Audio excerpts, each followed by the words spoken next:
Putusan Basul Masail Rebu 4 Jumadil Ula 1446 Hijriah 6 November 2024 Masehi. Salah. Saat ini permasalahan perceraian semakin banyak terjadi di mana-mana. Banyak wanita atau istri yang menggugat cerai suami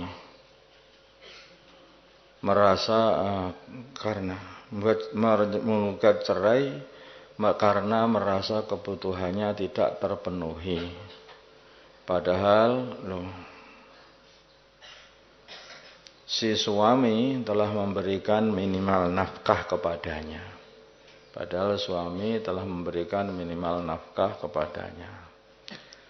Akhirnya istri memutuskan untuk meninggalkan rumah dan pergi ke rumah orang tuanya beberapa hari kemudian ia mengajukan gugatan cerai dengan alasan kehilangan rasa cinta dan masalah ekonomi katanya. Selain itu, istri juga menuntut hak-haknya termasuk pembagian harta gonogini, yaitu harta yang didapatkan dari hasil kerja bersama antara suami dan istri setelah menikah. Pertanyaannya, bagaimana hukumnya seorang istri keluar dari rumah seperti pada keterangan di atas? Jawabnya adalah haram. Karena termasuk nusuz. Dikarenakan suami masih memberikan minimal nafkah kepada istri. Berapa banyak minimal nafkah? Yaitu berupa pakaian, masih ngasih pakaian, dan makanan pokok berupa beras setiap harinya 1 mud. Ini pakaian mestinya tambah 2 kali sehari setahun. Musim dingin, musim mestinya itu. Apakah alasan si istri meminta fasah, minta cerai tadi, dapat dibenarkan oleh syariat? Minta ke pengadilan minta fasah itu dapat dibenarkan oleh syariat dengan alasan karena sudah tidak cinta dan merasa kurang tercukupi ekonominya. Jawabnya, kalau bermaksud supaya hakim memfasah nikah, maka tidak dibenarkan jika memang suami sudah memenuhi minimal nafkah. Jadi hari ini orang itu, kalau para wanita ini kalau enggak terima pengen suami yang sugih gitu, maka dia itu langsung bilang ke pengadilan minta cerai gitu. Berharap nanti dapat nikah lagi sama laki-laki yang lebih kaya gitu. Nah ini gimana? Padahal kalau suaminya itu sudah memberi nafkah yang cukup, di minimal nafkah, yaitu pakaian dan makanan setiap harinya 1 mud, itu ya sudah tidak boleh itu alasan untuk tidak dinafkahi. Jadi hidup melarat, ini nggak boleh seperti itu. Nah, namanya hidup bareng itu ya kerja bareng, dipikirkan bareng. Nanti kan dibarokai oleh Allah. Ini nggak punya duit, memangnya suamimu itu Gusti Allah sehingga membawa rezeki untuk kamu. Suamimu itu makhluk sama kamu juga. Sedangkan yang ngasih rezeki itu Allah. Lah minta rezeki kok pada suami, sirik tuh itu. Ada nyembah berhala. Ya enggak begitu toh. Ya, kalau memang ada permasalahan urusan ekonomi, ya coba berdoa. Baca Asma ya Kafi ya Ghani ya Fattah ya Razzaq, baca surat Al-Waqiah. Baca salawat nariyah, banyak baca istighfar. Baca istighfar itu loh mendatangkan rezeki juga. Faqultu astaghfiru rabbakum innahu kana ghaffara yursilis samaa'a 'alaikum midrara wa yumdidkum bi amwal wa banin. Coba.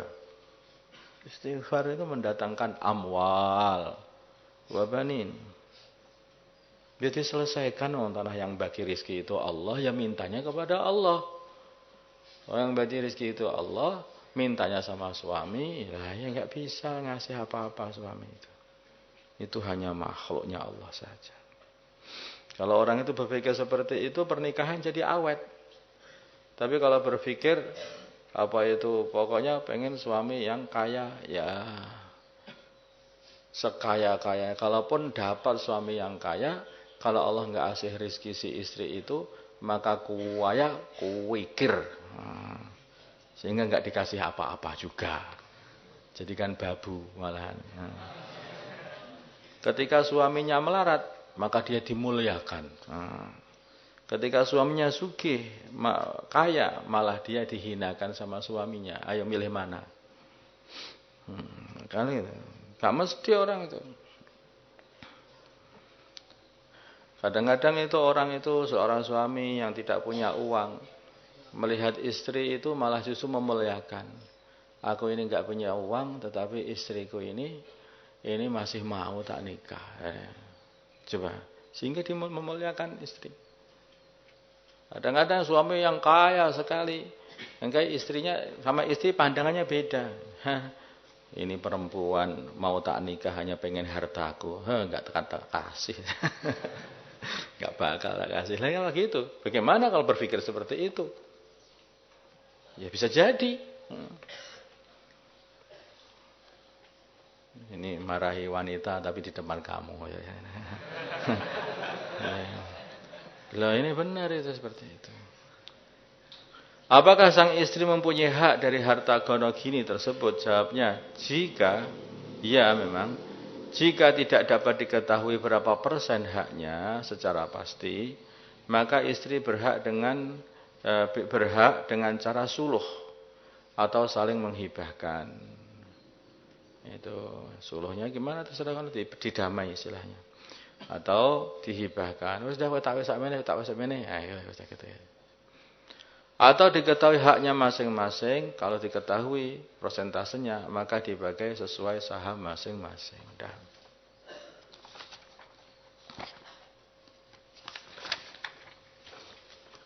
Masalah rambut palsu. Di zaman sekarang tampil, bergaya dan keren, menawan, bisa dilakukan dengan berbagai cara. Salah satunya adalah dengan memakai rambut tambahan, rambut palsu.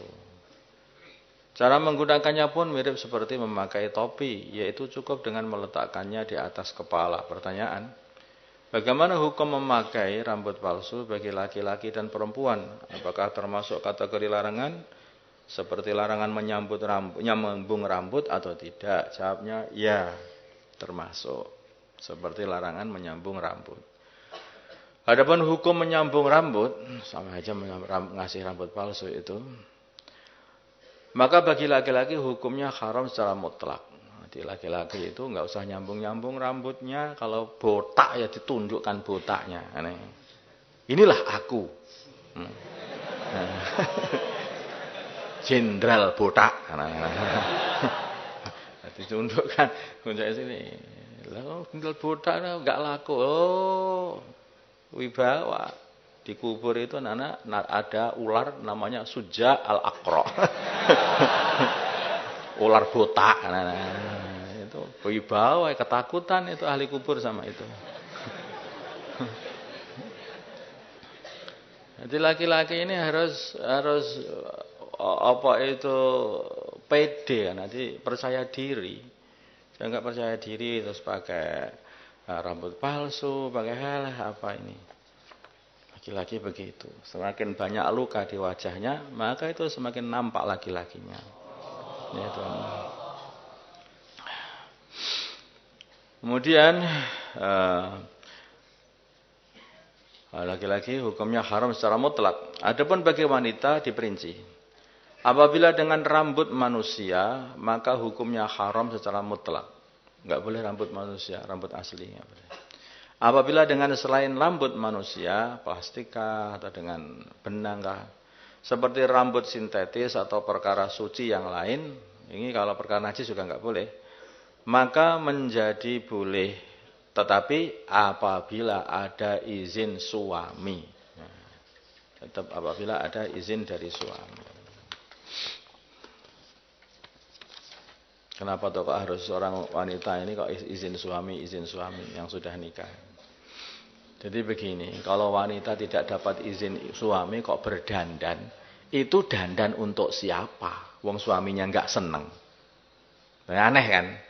Itu bahaya itu hikmahnya begitu. Tapi kalau suami mengizini berarti suami seneng. Ini menjadikan suami tambah seneng, tambah cinta, ya bagus. Itu. Tapi dia tidak dapat izin suami, berdandan habis-habisan. Loh, kamu dandan untuk siapa? Dandannya seorang wanita yang sudah mempunyai suami, itu untuk suaminya, bukan untuk orang lain. Gitu. Iqamah orang yang sholat sendiri. Bagaimana hukum iqamah untuk orang yang sholat sendirian? Ini disunnahkan. Sholatnya orang yang digigit lintah.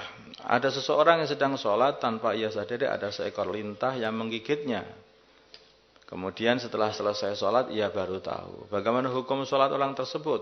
Kalau lintahnya masih hidup, maka sholatnya tetap sah.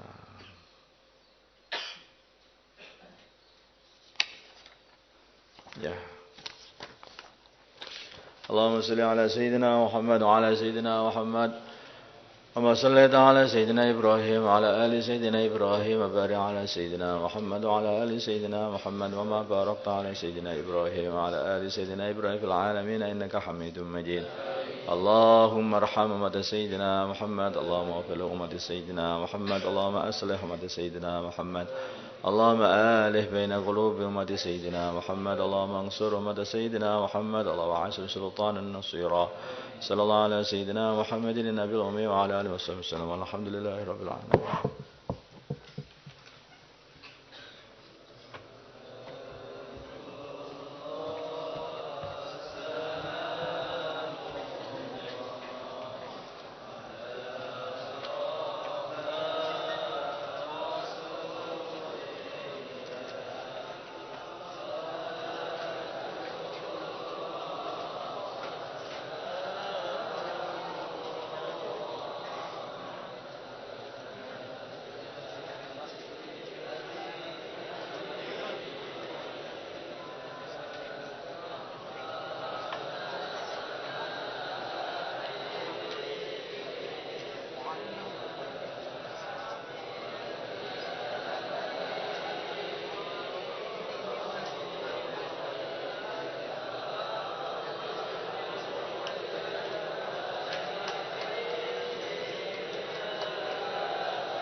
Putusan Basul Masail.